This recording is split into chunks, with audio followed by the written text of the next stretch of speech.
মধ্যপ্রাচ্যের পাহাড় আর মরুভূমির মাঝে একটি প্রাচীন দেশ আছে। আজ আমরা তাকে ইরান নামে চিনি, কিন্তু বহু শতাব্দী আগে এই দেশটির নাম ছিল পার্সিয়া। হাজার হাজার বছরের ইতিহাসে এই দেশ দেখেছে শক্তিশালী সাম্রাজ্য, সংস্কৃতির বিকাশ, যুদ্ধ, বিপ্লব এবং পরিবর্তনের অসংখ্য অধ্যায়। চলুন সময়ের স্রোতে ফিরে যাই হাজার বছর আগে। আমাদের গল্প শুরু হয় প্রায় খ্রিস্টপূর্ব ৫৫০ সালে। তখন এক দূরদর্শী নেতা সাইরাস দ্য গ্রেট পারস্যের বিভিন্ন গোত্রকে একত্র করে একটি বিশাল সাম্রাজ্য প্রতিষ্ঠা করেন। এই সাম্রাজ্যের নাম ছিল অ্যাকামেনিড এম্পায়ার। এই সাম্রাজ্য এত বড় ছিল যে এর সীমানা মিশর থেকে ভারত পর্যন্ত বিস্তৃত হয়েছিল। তাদের রাজধানী পার্সেপোলিস ছিল অত্যন্ত সুন্দর ও সমৃদ্ধ। এখানে উন্নত প্রশাসন, রাস্তা ও ডাক ব্যবস্থা তৈরি হয়েছিল। বিভিন্ন ধর্ম ও সংস্কৃতিকে সম্মান করার জন্য এই সাম্রাজ্য বিখ্যাত ছিল।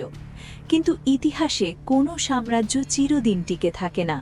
খ্রিস্টপূর্ব ৩৩০ সালে গ্রিক সেনাপতি আলেকজান্ডার দ্য গ্রেট পারস্য জয় করেন। তবুও পারস্যের সংস্কৃতি হারিয়ে যায়নি। কয়েক শতাব্দী পরে পারস্য আবার শক্তিশালী হয়ে ওঠে সাসেনিয়ান এম্পায়ারের সময় ২২৪ থেকে ৬৫১ খ্রিস্টাব্দ। এই সাম্রাজ্য শক্তিশালী সেনাবাহিনী, উন্নত প্রশাসন ও সমৃদ্ধ সংস্কৃতির জন্য পরিচিত ছিল। তখনকার প্রধান ধর্ম ছিল জোরোঅ্যাস্ট্রিয়ানিজম। কিন্তু সপ্তম শতকে আরব মুসলিম বাহিনী পারস্য জয় করে। ধীরে ধীরে ইসলাম এই অঞ্চলের প্রধান ধর্ম হয়ে ওঠে। যদিও ধর্ম বদলায়, পারস্যের ভাষা ও সংস্কৃতি ইসলামী সভ্যতার মধ্যেই নতুন রূপে বিকশিত হয়। ১৫০১ সালে নতুন এক শক্তিশালী সাম্রাজ্যের জন্ম হয়, সাফাভিদ এম্পায়ার। এই সাম্রাজ্যের শাসকেরা প্রথমবারের মতো ইরানকে ঐক্যবদ্ধ করে এবং রাষ্ট্রের সরকারি ধর্ম হিসেবে শিয়া ইসলাম ঘোষণা করে। এই সিদ্ধান্ত ইরানের পরিচয়কে গভীরভাবে প্রভাবিত করে, যা আজও দেখা যায়। এই সময়ে শিল্প, স্থাপত্য ও বাণিজ্য অনেক উন্নত হয়। পরে অষ্টাদশ শতকে শক্তিশালী সেনানায়ক নাদির শাহ ক্ষমতায় আসেন এবং আফশারিদ এম্পায়ার প্রতিষ্ঠা করেন। তার নেতৃত্বে ইরান আবারও বড় শক্তিতে পরিণত হয়, যদিও তার মৃত্যুর পর সাম্রাজ্যটি দ্রুত দুর্বল হয়ে যায়। ঊনবিংশ শতকে কাজার ডাইনেস্টি ইরান শাসন করছিল। এই সময় রাশিয়া ও ব্রিটেনের মতো ইউরোপীয় শক্তি দেশের রাজনীতি ও অর্থনীতিতে প্রভাব বাড়ায়। এতে অনেক মানুষ অসন্তুষ্ট হয়ে ওঠে। ১৯২১ সালে এক সামরিক কর্মকর্তা রেজা শাহ ক্ষমতা গ্রহণ করেন এবং পাহলাভি ডাইনেস্টি প্রতিষ্ঠা করেন।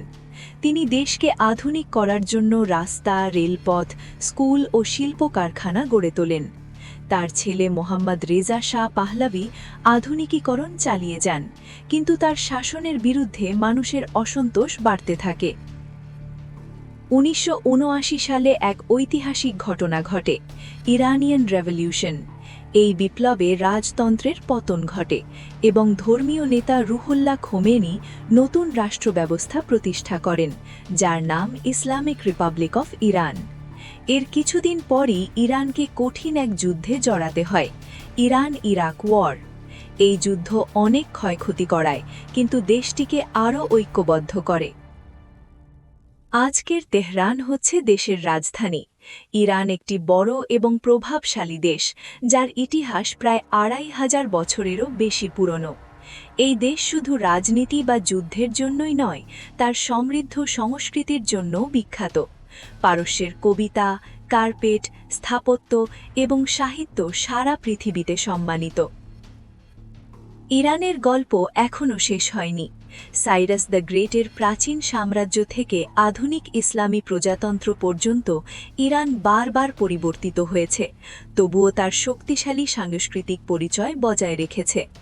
এর দীর্ঘ ইতিহাস দেখায় কিভাবে সভ্যতাগুলো উত্থান পতনের মধ্য দিয়ে আবার নতুনভাবে উঠে দাঁড়ায় এবং বিশ্বকে প্রভাবিত করে। এভাবেই একসময় পারস্য নামে পরিচিত এই ভূমি ইতিহাসের পথে এগিয়ে চলেছে, বহন করে নিয়ে চলেছে সাম্রাজ্য, বিপ্লব এবং এক গর্বিত সভ্যতার স্মৃতি। আর তাই আজও ইরান শুধু একটি দেশ নয়, এটি হাজার বছরের ইতিহাস, সংস্কৃতি ও সভ্যতার এক জীবন্ত ধারাবাহিকতা।